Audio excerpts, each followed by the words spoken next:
talks about all of the different ones in different time zones, and it says there's something special about the ones we can't get over. There are paranormal hangovers. They are paranormal hangovers. They are paranormal hangovers. Hi, welcome to the third Paranormal Hangover. I'm your host, Gio. This is our special guest, Darren. Okay, and we got a special man in the background, Special Agent Leo. Say hello, Leo. Hey guys. All right, so today the topics we're going to be talking about, in my opinion, are very, very controversial to the point where some YouTubers who have covered the topic, their channel has either got flagged or their video was taken out of the algorithm. And so they'll see like their video doing 10,000 views in that first hour, and then all of a sudden it just tanks. Wow. Yeah.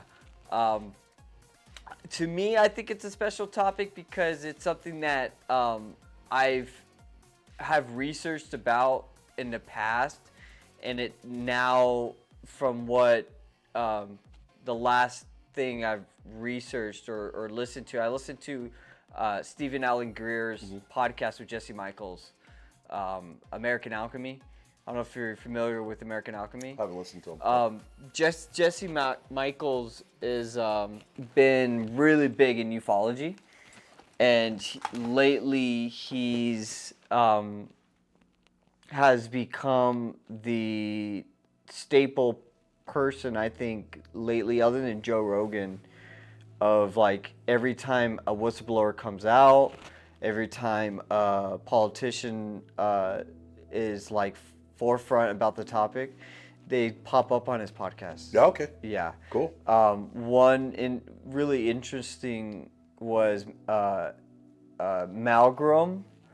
I can't remember his first name, but he passed away just recently, but he was the intelligence agents to the president regarding nuclear warfare, and at one time at a very young age had talked down the general during World War II that wanted what's his name, the one that was in the movie Pearl Harbor,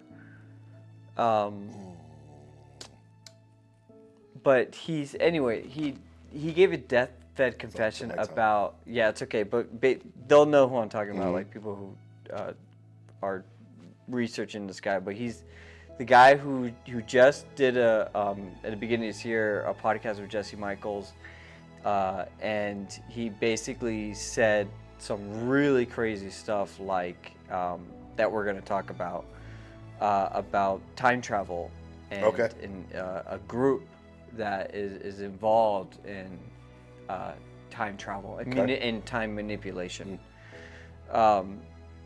So Stephen Greer, do you know much about Stephen Greer? A little bit. You know, we talked about him a lot when we went to Mount Wilson, and you know, I need to get more of his reading in because I know it's fascinating, and the level he's on is way higher than kind of what we're looking at, and this is sort of the thing we're looking into right now, right? So he's probably when he did a podcast with Jesse, he's kind of bull rushed Jesse a little bit. He's got a very strong personality, and I think the fact that he's been doing this for so long, and he at one point was even briefing presidents. I think he might even still be briefing presidents. Wow. So is he on is this like more of a black ops thing they're doing, or is this kind of, we're talking about like whole parallel universe and portals traveling, or interdimensional, or is it just strictly like time and speed and manipulation that he's doing, or is it everything? Okay, so this is what we're going to talk about. All right. Yeah. So I just wanted to get a little background on Stephen Greer. That way, like, people understand who he is. So we're not just talking about someone just off the wall, but basically, he's someone who, at one point, was working with the Rockefellers, and he was the part of that group that went to some camp with. There's a clip of Hillary Clinton holding a book, and it says something about some UFO book, and she's walking with one of the oldest Rockefellers. Okay. And it started back in like the 90s. It basically started Linda Moulton Howe, Hillary and Bill, and then Stephen Greer's push for disclosure. Greer in the early 2000s ended up forming the Disclosure Project. And they had a big press conference at the National Press Secretary Conference right outside of Washington, D.C. And a bunch of astronauts and other important people disclosed their experience and their findings with one person talked about seeing photos scrubbed of the moon, of buildings and when they walked into the room, the person that was looking over these images, they're like, oh, look, there's these buildings, and they're like, oh, the person looking down or that disclosing is this, they're like, oh, are they gonna talk about this on the news or something? Is this gonna be? And the person laughs. It's like, no, we airbrush these off. And we get rid of these. When these are finally disclosed, they're always airbrushed off. And Greer, from now to this day, every time a whistleblower has come out, they usually go to him for protection, for a way of okay, this is the lawyer you're gonna want to talk to. We can get you a security team. He's been the person lately who's been helping a lot of the whistleblowers when it comes to that. Oh, wow. Yeah. Hearing the things that he has to say, for me, it was a little hard, because like I said, we're gonna get into some crazy stuff here. For me, he's also the person that taught me CE5. He didn't taught me directly, but I found out about it, but because he was doing it. And I watched videos that had gone and done things with him, and then by them, I learned and did my own practice, and it worked. So that's Sedona when you were doing it? That's Sedona. Yeah. So there's that. So Greer, the podcast, he basically says that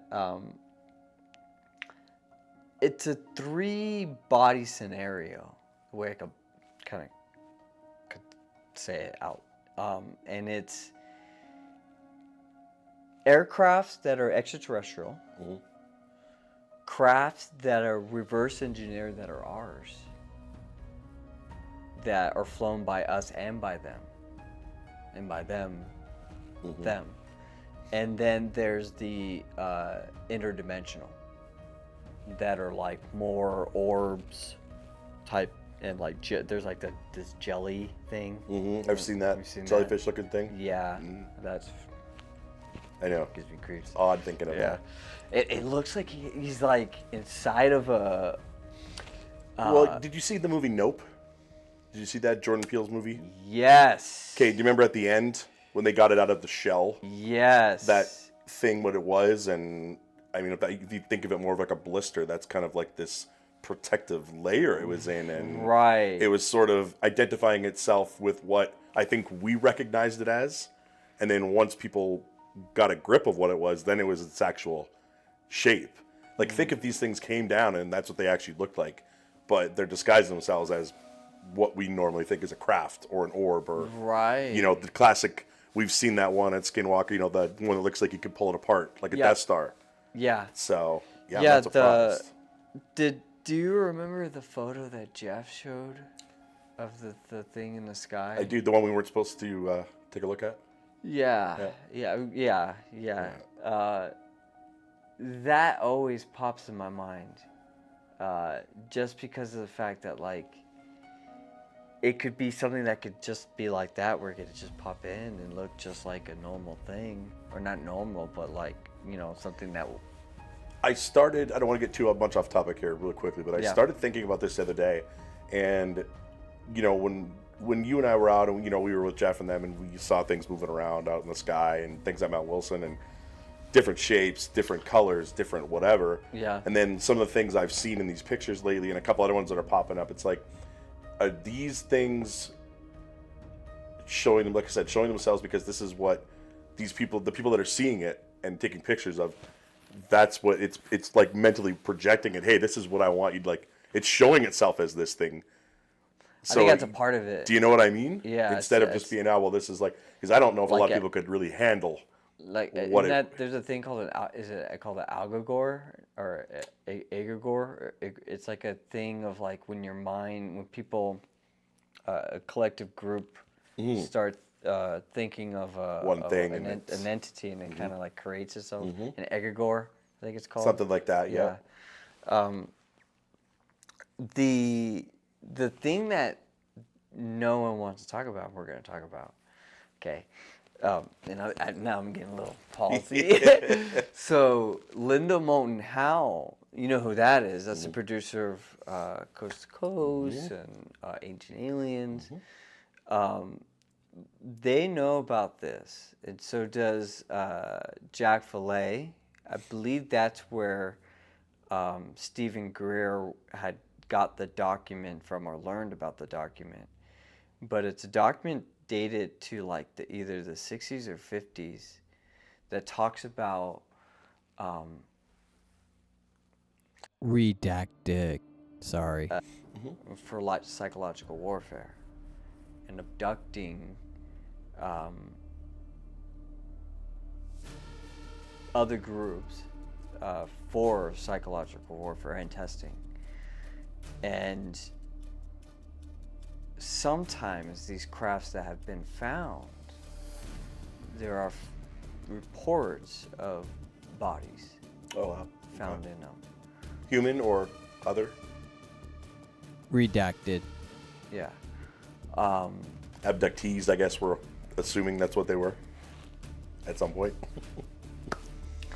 The Aztec crash, that's one that had a lot of bodies in it. And that's one that, and it's interesting that like, if you look into the Aztec crash, there's some credibility to it. Okay. There's some witnesses and, that actually were credible of something happening there.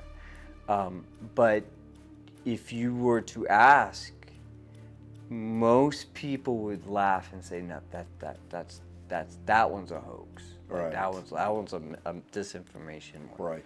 But from what I've read and from what I looked into, it's the reason it's caused disinformation is to get you off of the case of the fact that there were these bodies there. Sure. Now there's this case where when I heard this, my brain just went bang. And have you ever heard of the Chile face peeler case? Chili face peeler case? Yeah. I don't think so. No? Yeah. So this is recent. Okay. Okay? So this is where I'm like, all right. huh. Where is this story from, or where is this? It's in Chile. Okay. It's in Chile. Okay. Okay? But the document said it would be used against indigenous groups. Okay. It noted that would be like one of the main, but it wanted to target American, like, it didn't specifically say American, but it said both, like urban and indigenous. Okay. I think indigenous would have been more for like harvesting. So, like I said, this is where it gets weird, okay? Now, this case is recent, okay? This girl, this happened in the high indigenous mountains of Chile. And the Chile people were, and it's still kind of happening, they were. I think it was in Chile, Peru. I think it was Chile. It had to have been Chile. We'll look this up, but I believe it was Chile, but I could be wrong. Okay, just gonna put it out there. But this you can look this up. Just look up face pillar, and I'm sure it'll pop up. Okay. And there's a person on YouTube right now doing the rounds of YouTube who's talking about this case. Who actually went there and like met the girl. This is why this is documented. Like this case is not just like someone just talking about it. Like there's an actual video of the girl's testimony, and you can see this girl's like clearly in shock, like clearly traumatized with whatever she experienced. So they were experiencing like these crafts, and all of a sudden these beings would come down like and on a board like a Silver Surfer, and they would move very quickly, and they would come down and they would abduct children and kids and women and people, usually women and kids, and sometimes the bodies were found with their faces peeled off, and that's why they call it face pillars. Okay. And this girl, she was in the middle of the day, she wanted to eat like a mango or something, so she went up like behind her house, and there's like a tree or something where there's this fruit. And she bent down, and as she bent down, she felt like a huge gust of wind blow right behind her. And when she lifted up, she felt something all of a sudden grab her, and she couldn't move. And that's when she could feel the sound of like another something come, and then the sound of like steps. And these beings, or whatever they were, started talking in Spanish, Chileno. I think it was Chile, because I want to say Chileno, because I think that's what she said. Okay. And they were speaking in that dialect. One of them was. The other one, the other being that was a lot more bigger, sounded American. With the speaking in that language, but with an American dialect, with American accent, and she felt them like put something on her face, and she remembers one of them saying, "Oh no, don't put too much. You're putting too much. It ruins the skin." And she, everyone was on alert because this stuff had been happening before, so everyone was like on high alert. And I think like they had her mouth over her, like they had been holding her, and I think one of them had dropped something, and they bent down for a second, and it let go of her mouth, and she screamed. And once she screamed, all these people came out from the woodworks and came right to that area.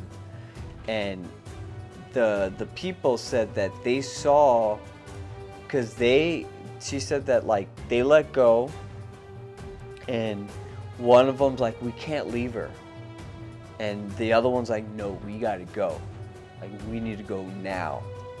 And he's like, no, we can't leave her. And that's when the people saw them and took a shot at one of them. And these things, when they've been shot, like nothing, just bounces right off the bullets. And like full on shotguns, like and they've even been like augmenting their bullets. Whoa. to be like, to give a little bit more kick to them. And these things don't go down. Like these things are just like nothing. And so they took a couple shots. One shot, and it dropped her, let go of her, and then it jumped onto a thing, and it took another shot, and it just took off. And she was like paralyzed for days. Could not talk, no nothing, just was out of it. And then after about a week, she finally was able to start talking again.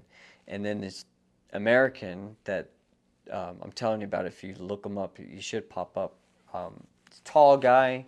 He looks like Indiana Jones, kind of young. Stephen Greer that you're talking about? No, this is another guy who Okay. documented this. But this is how it ties into what Greer was saying. Okay. That when he's a tall American, when he went there to investigate this, because I guess he had background of living in that area too, because there's like this drink that they have to drink when you enter a tribe like this, and he was used to it, so he's like, oh, and it's like basically it's like spit, like it's like a wine or beer that the women make by like taking this whatever it is, chewing and then spitting into a jar. Yeah. So he drank it and was introduced, and he was part of the family. Yeah, right. You know, and then when he went and saw the girl, she freaked out. Tall American. She freaked out. Flashbacks. She thought it was, and she would not want to talk to him. It took a little bit.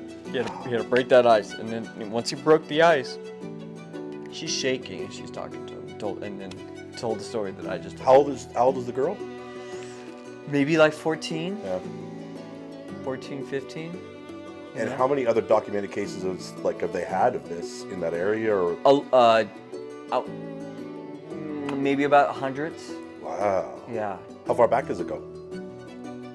They say, or like a lot of them recent, or has it been like escalating? It's been escalating, Ooh, but it does go back for them. It's never good when it's escalating. No, but it does go back. It does go back. But it makes me think what Greer said. Some of these crabs are ours, and that document said that some of these abductions are actually us, which is just. Well, I mean, you look at the technology. I mean, look at what our good friend Cowboy George was telling us about some of those places, and Bob Lazar, right? Bob Lazar, those guys were firsthand working on those crafts, right? Anything we knew about versus what we got from extraterrestrial technology, they were the ones that reverse engineered it, found the propulsion, found what's the elements, whatever the element 115. 115. So, I mean, it's there. Now you ready for the weird, even weirder part of this? Yes, of course. So, you know who Chris Bledsoe is? Yeah. Okay. Yeah. So Chris Bledsoe, the person that's named Tyler, the NASA space controller, who they call Dragon. He has a tattoo of a dragon. Right, I remember this. Okay. He told Chris that there's a movie that is very similar to what they are really doing, that he's a part of, and the movie's called The Adjustment Bureau. Oh yeah. That's why I sent you that. You sent that link. Yeah. Right. Did you watch it? I haven't yet. No. Okay. No. So I'll tell. That's great. It's totally fine. It's perfect. So the movie. This is one with Matt Damon. Yes. Yes. Okay. I remember it. I just haven't seen it. So Matt Damon, he's like a business guy. Okay, and he is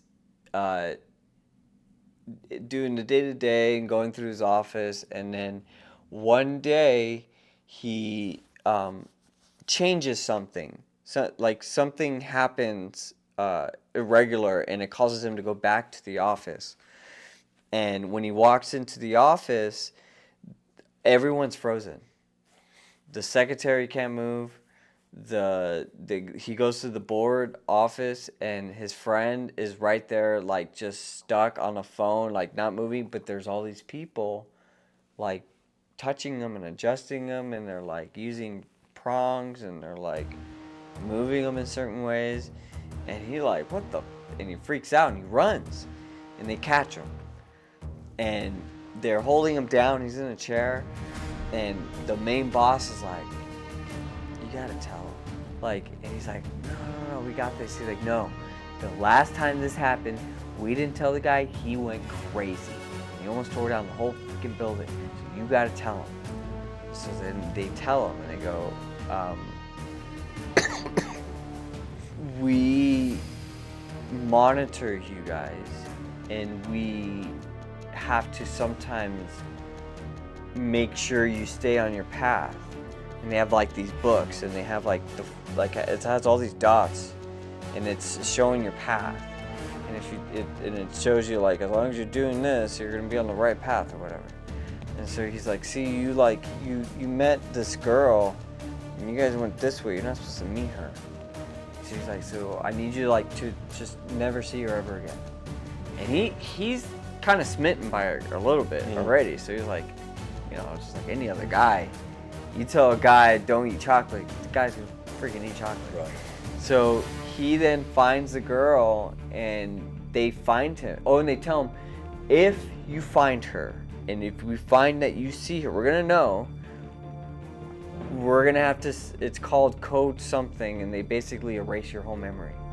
Like you will not. You won't be you. You'll forget everything. And he's like, oh, okay, sure, whatever.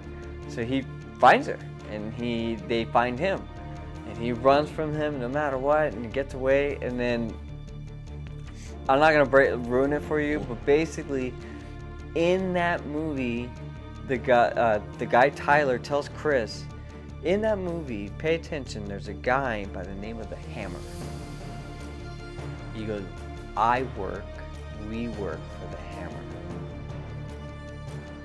This guy told Chris Bledsoe that. Yeah. And this guy's like, he was the NASA controller. He's he was Elon Musk's SpaceX controller. I think he no longer is. He was he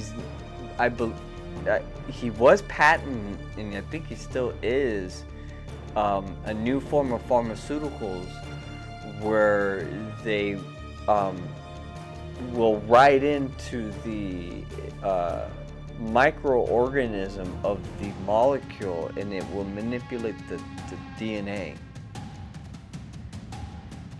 Jesus. Yeah, I can't really explain that because I barely even understand it, but it's something along those lines. But he is now more of a philanthropist, like in helping kids. He became. There's a book I've been reading. It's called American Cosmic by Diana Vasilica, and there's a part where it talks about him, and they go to the Vatican. Chris talks about this in an interview with Jesse Michaels. If you don't, I highly suggest watch Jesse Michaels' podcast. Okay. This is not a plug. I'm not. No, I have to now. Promoting. I mean, there's so many good things. There's a lot of really good things on there. The Chris Bledsoe interview is really good. How you doing, by the way? With the? You okay? Yeah, I love the top. I mean, some of the names, you know what I mean? They're a little more advanced. I'll figure them out, but. Oh no, I was saying your allergies. Oh, the allergies, I'm good, man. Okay, cool. Good. We're hanging in there. Okay. Everything's kosher, bro. Okay, cool. Okay. But he tells him that he works for the Hammer, and the Hammer in the movie is the character that is a part of those guys that stopped everyone, that's controlling everybody. But he's the guy that they call when they can't fix something, and they need something to be fixed, it just needs to be corrected. That's why they call him the Hammer. And they call him in. And so when they call him in the movie, like, he talks to, and he tells them straight out, like, this is how it is, this is how it's gonna be. But something happens, I don't want to ruin it, but like, when I heard that, because there's so many movies about like that premise. Right. You know, one of them that I remember, and had to do with beings, and it's, damn, now it freaks me out now because that's kind of what he's indicating is the Hammer is a little bit, but and that's kind of the premise too. Is that they're sort of mixed?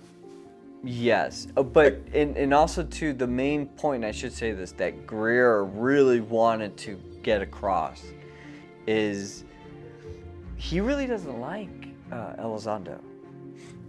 He's split from Elizondo and Christopher Mellon and Jack Fillet. Okay. Even after all these guys blew the whistle on everything else. Well, yes, but because of the fact that he says that they're holding the document that I just told you about. And it's because of the fact that there's a good, they've been briefed, according to Greer, because I don't know if I believe this, but according to Greer, they've been briefed that they are posturing for a premise of an attack by these things, and that we need to protect ourselves, and that we need to give in all of our liberties, we need to give in all of our privacy, and we need to fully fund the military with all the money and might that can gust it. Versus what Greer's saying is there's evidence supporting that they're not negative. They're not hostile. They're not hostile. In that the cases that seem like they are might more than likely be us. Overreacting or not understanding what's happening. Well, he's saying that there really is, and this is where it gets a little weird too. He's saying that there really is a split government.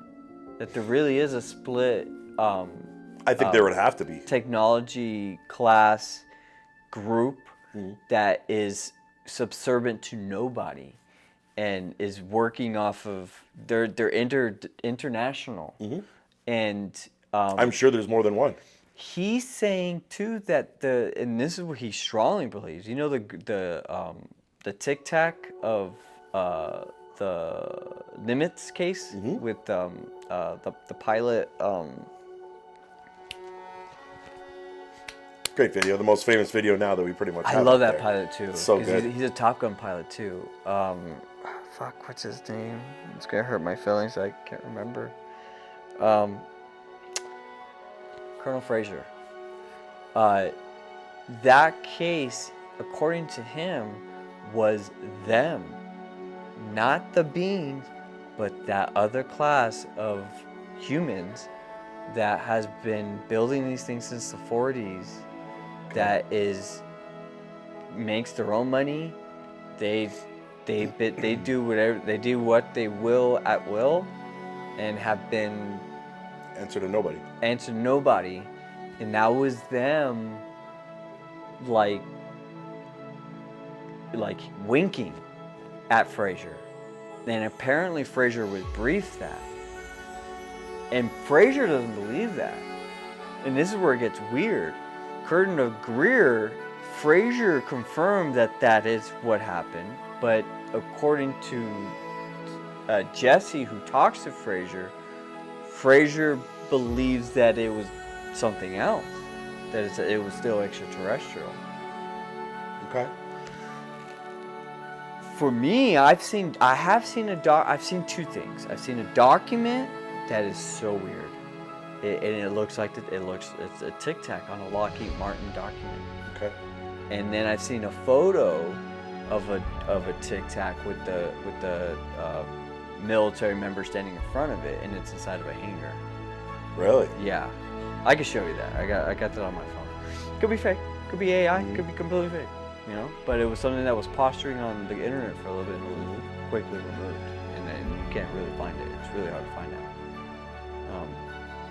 But so that's what Greer's thinking, is that there's this group that has been doing the nefarious abductions and is part of this group that wants to create this fight, this war between the two.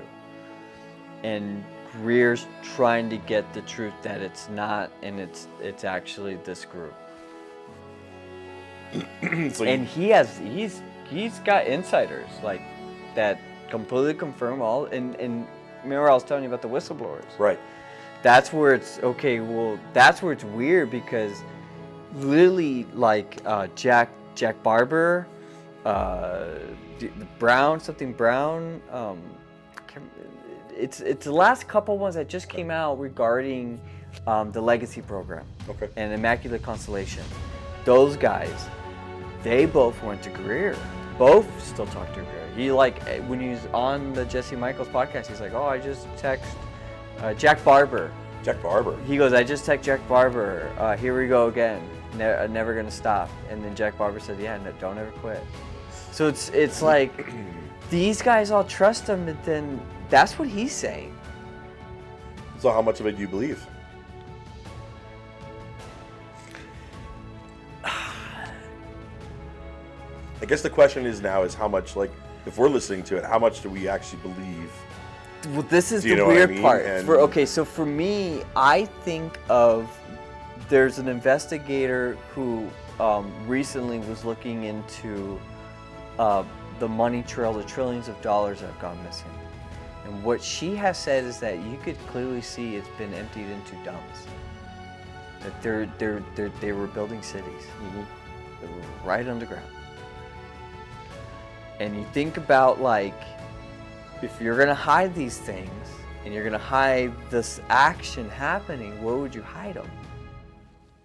We already know where they are. Yeah. Right? So you got that, and then you got like how, and this is what he said too, which was really weird. He's like, disclosure, which I had to look into, this disclosure project that he did that I was telling you about, where all those guys were coming out saying these things.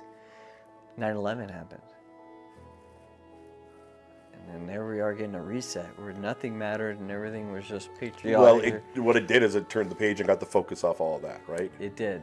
Well, It was such a major event that it affected worldwide. Nobody, you know what I mean? It mashed everything, right? This is where it gets even crazier. Do you remember the day before where you had Donald Rumsfeld saying to the Congress saying, I don't know where all these trillions of dollars have gone, but you know we're going to be looking into it.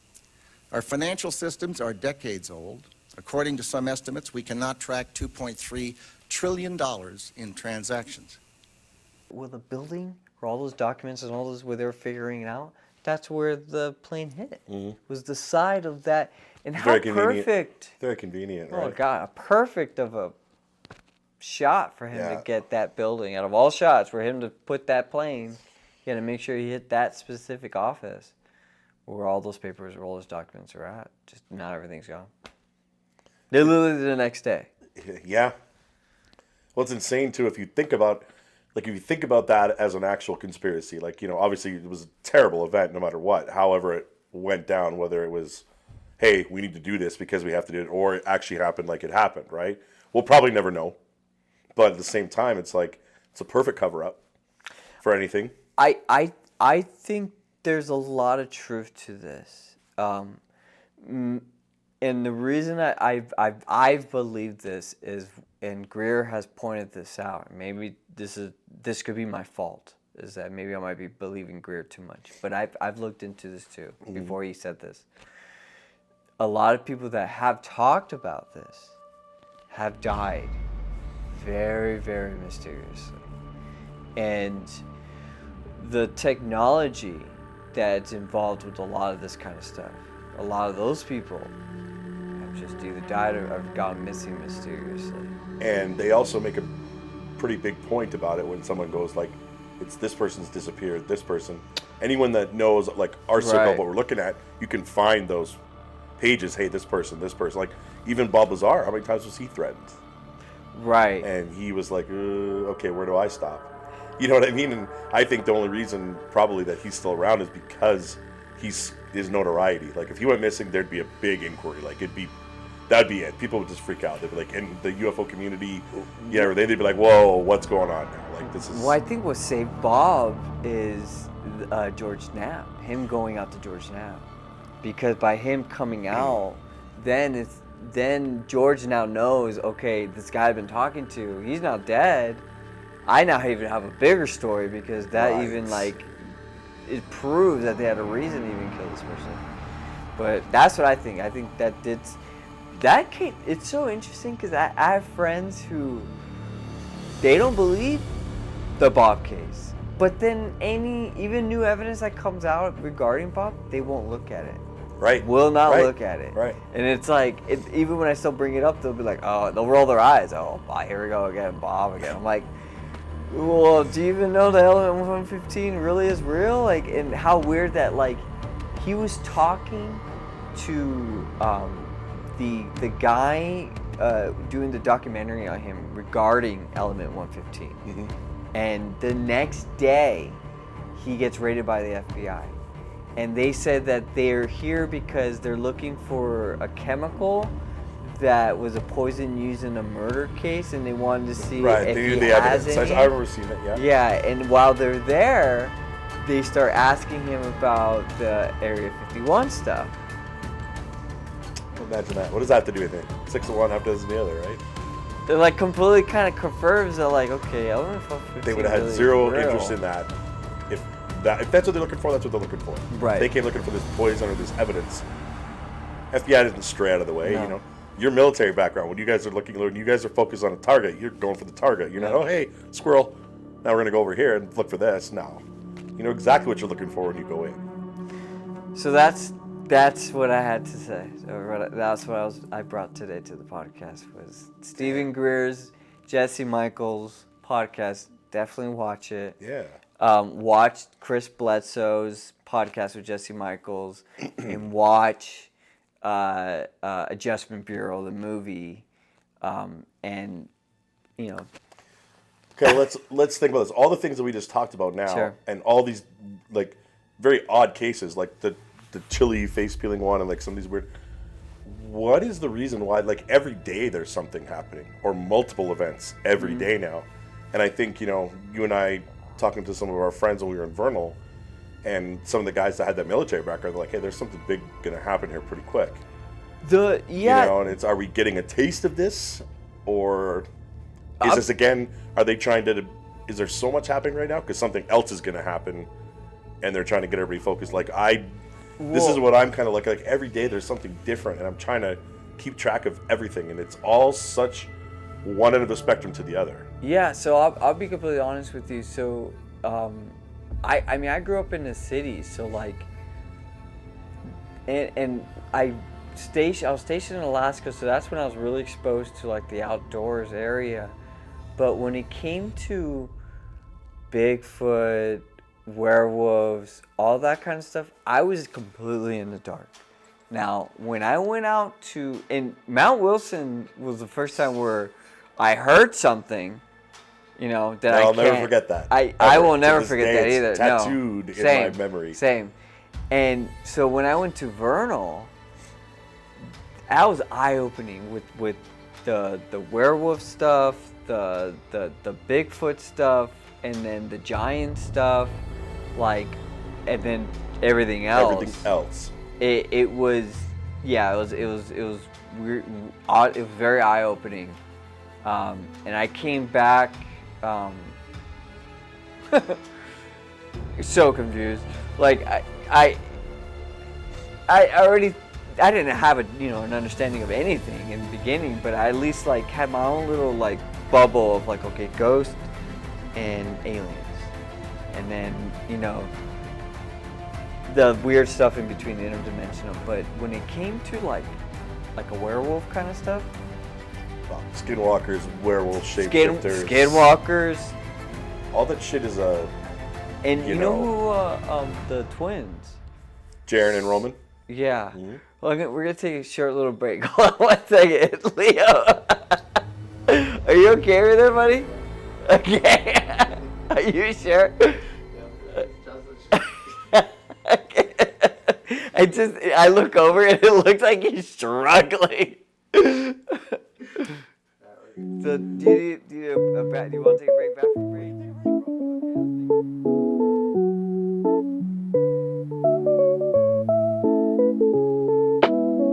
That vodka soda, white Range Rover, the bridge you took me over, the year I got sober, your bones, the green fluorescent glow.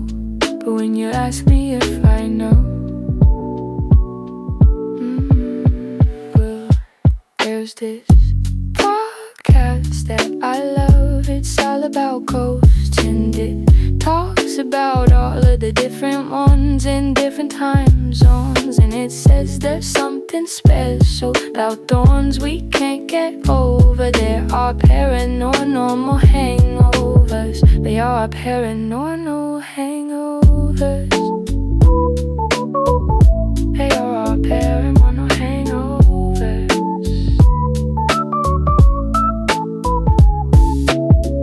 That shirt you